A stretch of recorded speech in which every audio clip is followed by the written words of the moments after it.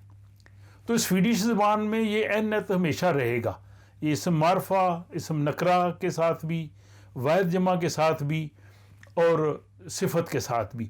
اس لیے اس پہ دھیان دینا بہت ضروری ہے، اور اس کا زیادہ تر یہ اس کو یاد ہی کرنا ہوتا ہے. ویسے اصول ہیں کہ کون سے ایسے لفظ ہیں جو این سے شروع ہوں گے، کون سے ایسے لفظ ہیں جو ایت سے شروع ہوں گے، اور جو زیادہ ہیں این اور ایت ایک چیز کے لیے ہوگا نا، ایک بک، این بک، یا ایت ایپلے، ایک سیب. لیکن اگر زیادہ ہوں گے تو اس کے لیے فلیرا کہتے ہیں، زیادہ، بہت زیادہ، فلیرا بلومور، بہت سے پھول.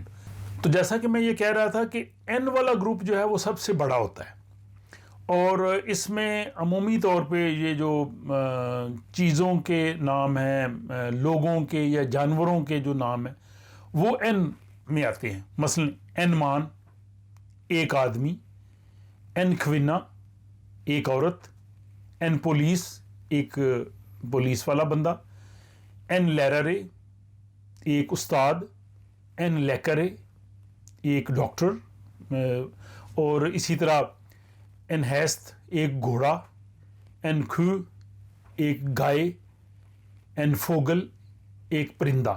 یہ سارے جو ہے نا، جس طرح یہ سب سے بڑا، اس طرح سے یعنی جو الفاظ ہیں ان سب کے ساتھ این آتا ہے. تو ابھی آپ نے یہ یاد رکھنا ہے کہ این والے یہ زیادہ تر ہیں، جو جانوروں کے نام ہیں، جو لوگوں کے نام ہیں، لوگوں کے پیشے کے نام ہیں، وہ سارے ہوتے ہیں. لیکن ہر زبان کی طرح اس میں بھی جو ہے وہ ایکسیپشن ہے، یعنی کچھ اس میں نہیں آتے. تو جو نہیں آتے ان کو زیادہ یاد کرنا ضروری ہے. مثلا جیسے میں نے کہا کہ این مان ایک مرد، این کھوینا ایک عورت ہے، لیکن بچے کے لیے این بار نہیں آئے گا، وہ ایت بارن ہے، تو یہ اس سے باہر نکل گیا. جانوروں کا میں جیسے کہا ہے کہ آپ گھوڑے کے ساتھ لگائیں گے این ہیست، یا ایک گائے کے ساتھ این کھو، لیکن اگر صرف جانور کی بات کریں گے تو پھر وہ ایت یور ہوگا، این یور نہیں ہوگا. اسی طرح جو لام ہے، لیم، اس کے لیے ایت لام ہے، تو ان کے ساتھ، یا شیر ہے اس کے ساتھ بھی ایت لیون، وہ یا جو شہد کی مکھی ہے ایت بی، ان کے ساتھ آتا ہے. یہ ذرا تھوڑی ایکسیپشن ہے. اسی طرح لوگوں کے یا پیشے کے نام، جیسے میں نے کہا کہ این لیررے ایک استاد، این لیکرے ایک ڈاکٹر، وہ تو ٹھیک ہے. لیکن جو کسی کا مددگار ہوتا ہے تو ایت بتھریدے، جو اس کا اسسٹنٹ ہے، اس کے لیے ایت کا لفظ آئے گا. اسی طرح جو آنکھ ہے اس کے لیے ایت اورا، اور ایت یاٹا ایک دل. یہ سیب کے لیے بھی جو ہے ایت ایپلے آتا ہے.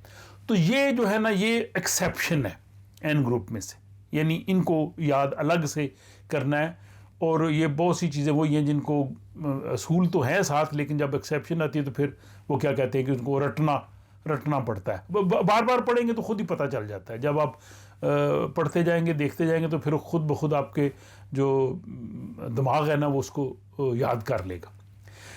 اسی طرح جو مہینے اور دنوں کے جو نام ہیں وہ بھی وہ این ہیں، وہ بھی این ہیں، وہ این ورڈ کے ساتھ ہی ہیں.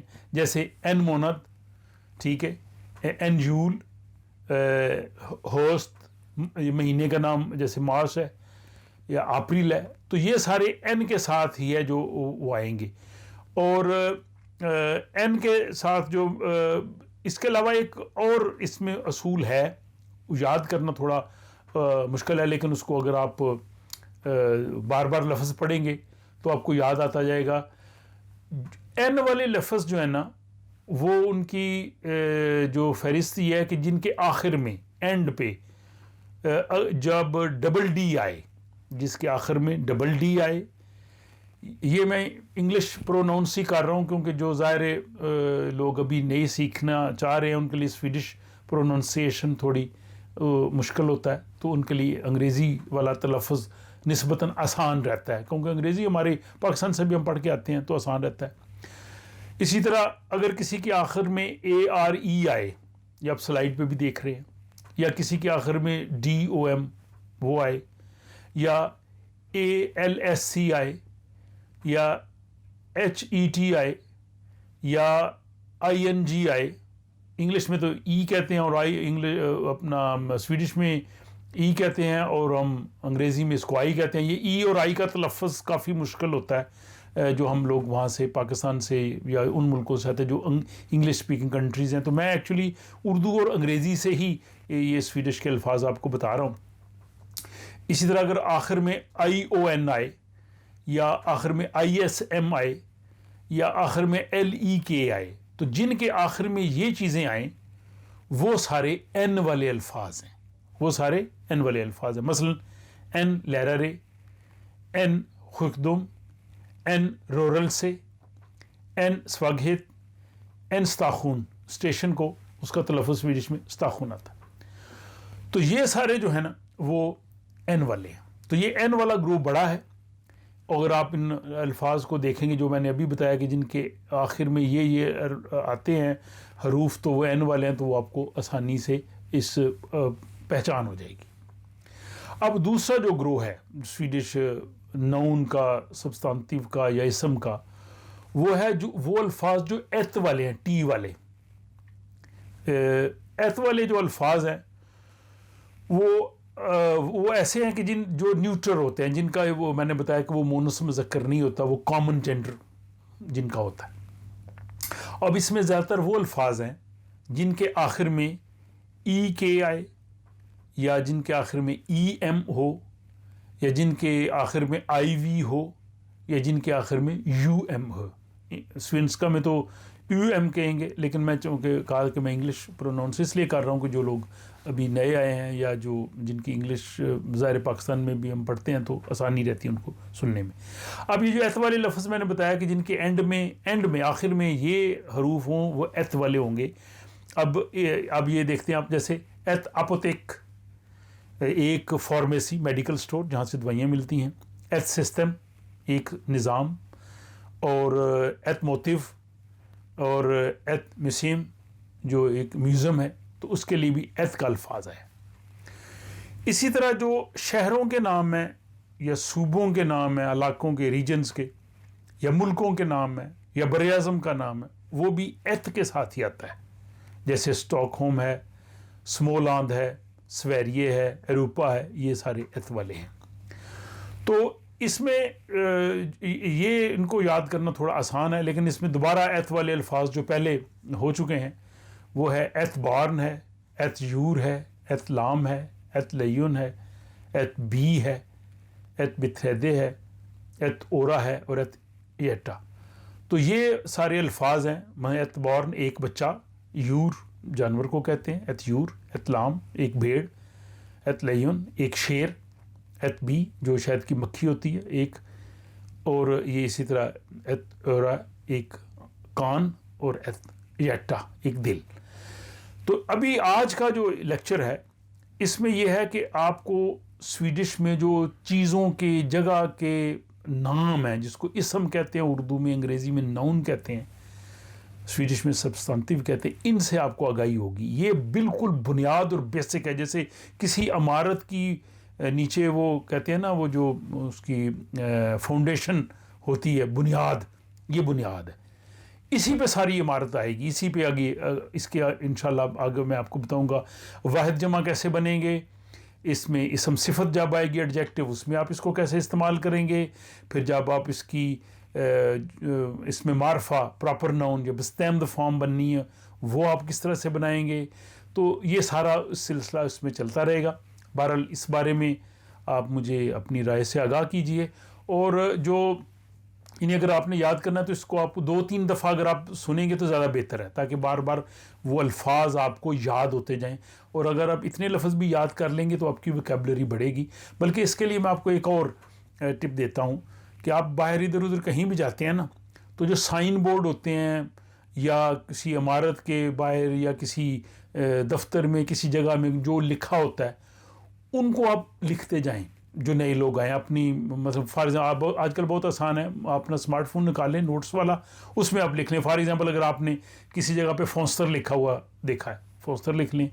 کسی جگہ براند لکھا ہوا دیکھا ہے، کسی جگہ اگر آپ نے جو ہے کوئی اور چیز اس کوئی لفظ جو ہے وہ لکھا ہوا لکھا، فارا لکھا ہے، کچھ لکھا ہے، کوئی بھی ہے، آپ اس کو لکھتے جائیں اور پھر آپ آ کے ڈکشنری میں اس کا مطلب دیکھ لیں. تو روز کے 2 4 5 10 لفظ بھی آپ کو یاد ہو جائیں گے.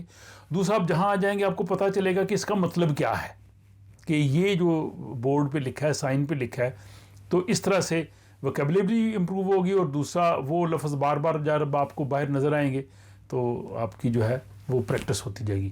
تو مجھے رائے سے آگاہ کیجئے آپ کو کیسا لگا، اور اس میں مزید آپ کی طرف سے جو مشورے ہوں انہیں بھی ضرور بتائیے. اور آپ سے یہ بھی میں کہنا چاہوں گا کہ اگر آپ کو پسند آ رہا ہے تو اپنے دوسرے دوست احباب سے سویڈن میں جو ہیں یا جو پاکستان میں جو سویڈن آنا چاہ رہے ہیں ان تک یہ پہنچائیں تاکہ وہ بھی اس سے فائدہ اٹھائیں.